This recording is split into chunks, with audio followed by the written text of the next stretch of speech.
Saya jengkel itu. Nah ini dengan dibentuknya komite ini saya yakin nanti akan pengelolaannya akan lebih transparan, akuntabel, nggak bisa macam-macam.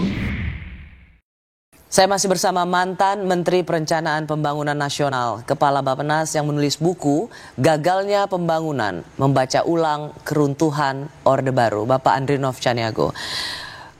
Tapera ini kalau kita ingat, dulu di masa transisi juga 2014 ketika Pak SB presiden, wakil presidennya Pak Budiono, menteri keuangannya Khatib Basri, sudah dibahas di DPR. Itu sebenarnya usulan pemerintah, tetapi kemudian pemerintah justru balik badan di masa transisi waktu itu. Artinya ini sebuah kebijakan yang mau dilaksanakan tapi tiba-tiba justru dibatalkan sendiri oleh pemerintah. Waktu itu yang saya tahu Pak Bud melihat bahwa ini memang nggak visible. Meskipun kemudian DPR pada waktu itu marah kepada pemerintah.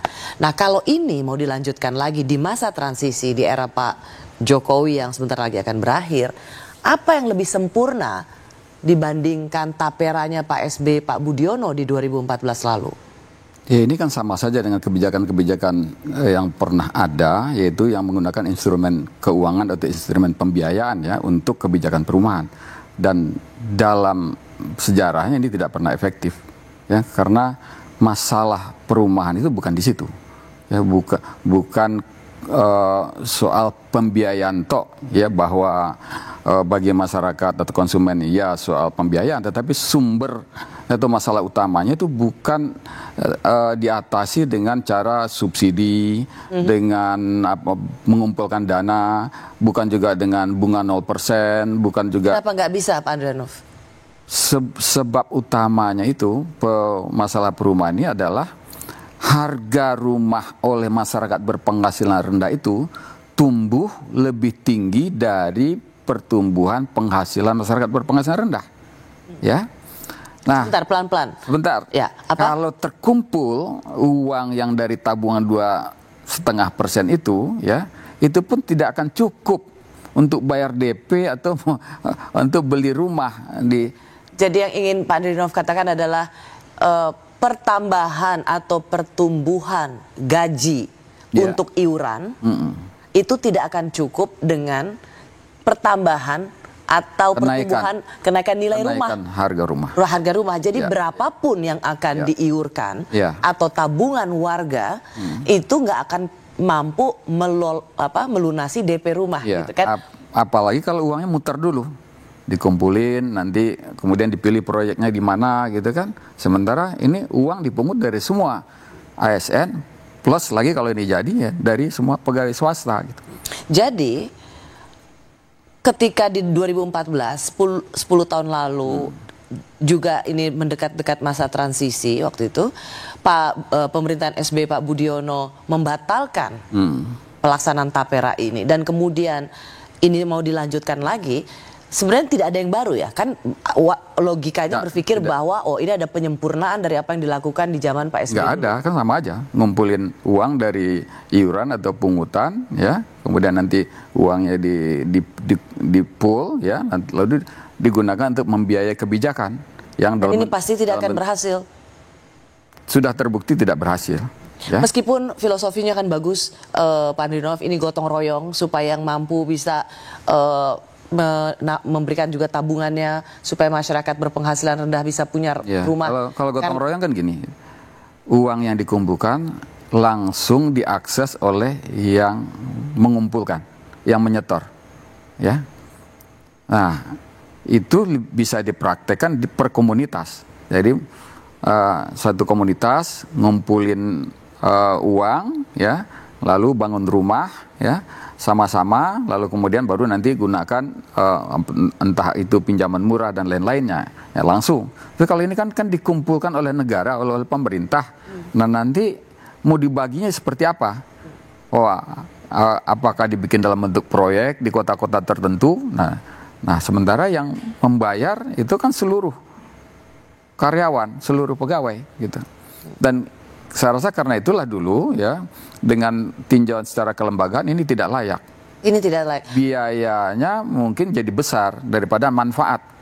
Ya, itu yang tadi bilang berapapun tabungan atau iuran yang ditabungkan oleh masyarakat itu nggak akan mencukupi untuk pembelian rumah. Nah pertanyaannya kenapa harga untuk membeli rumah semakin tidak terkendali sehingga berapapun iuran yang ditabungkan. Inilah sistem yang sudah terlanjur terjadi sejak tahun 80-an di mana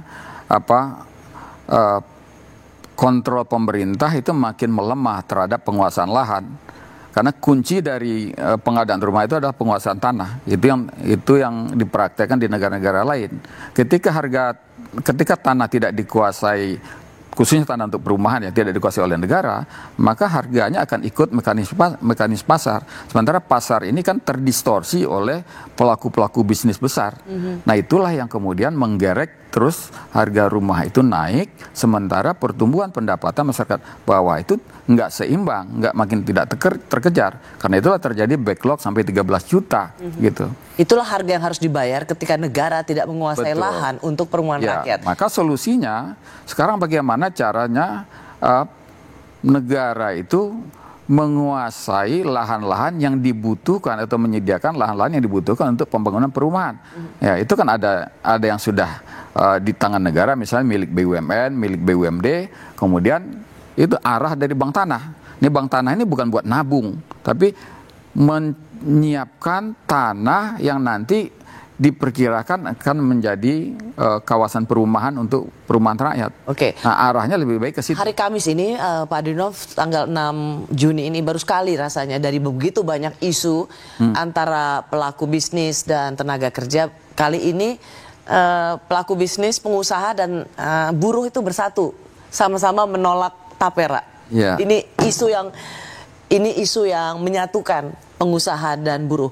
Menurut Anda, apakah memang tapera ini harus ditolak?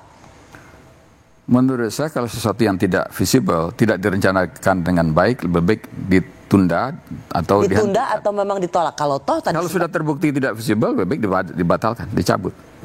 Ya, sama dengan yang tadi untuk izin tambang untuk ormas keagamaan. Kalau itu kan menyimpang secara ideologis, menyimpang dari konstitusi. Anda penulis buku yang berjudul Gagalnya Pembangunan, Membaca Ulang Keruntuhan Orde Baru. Kita melihat dalam 1 minggu ini begitu banyak kebijakan yang keluar dan menimbulkan kontroversi, polemik yang gaduh. Dan ini tidak pernah terjadi di masa transisi sebelumnya. Menurut Anda, apa yang sedang terjadi?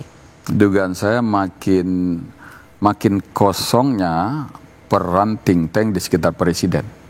Orang yang mau memberikan advice yang akademik, yang rasional, yang objektif. Ya, mungkin saja mereka tahu itu tapi tidak mau menyampaikan apa adanya. Sehingga presiden makin lepas kontrol, makin berjalan dengan bayangan-bayangan atau impian-impian beliau sendiri gitu.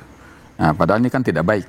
Ya kita akui 8-9 tahun terakhir itu kinerja beliau bagus, ya, membuat sebagian besar masyarakat Indonesia puas. Tetapi dalam sekian bulan ya, di tahun terakhir banyak sekali kebijakan-kebijakan yang tidak visible yang dilontarkan dan dikeluarkan secara sah, ya, lewat peraturan presiden, lewat kepres dan sebagainya. Nah, jadi kita tinggal berharap semoga Pak Presiden Jokowi ya meninjau sendiri apa yang dilontarkan itu, apa yang dikeluarkan itu.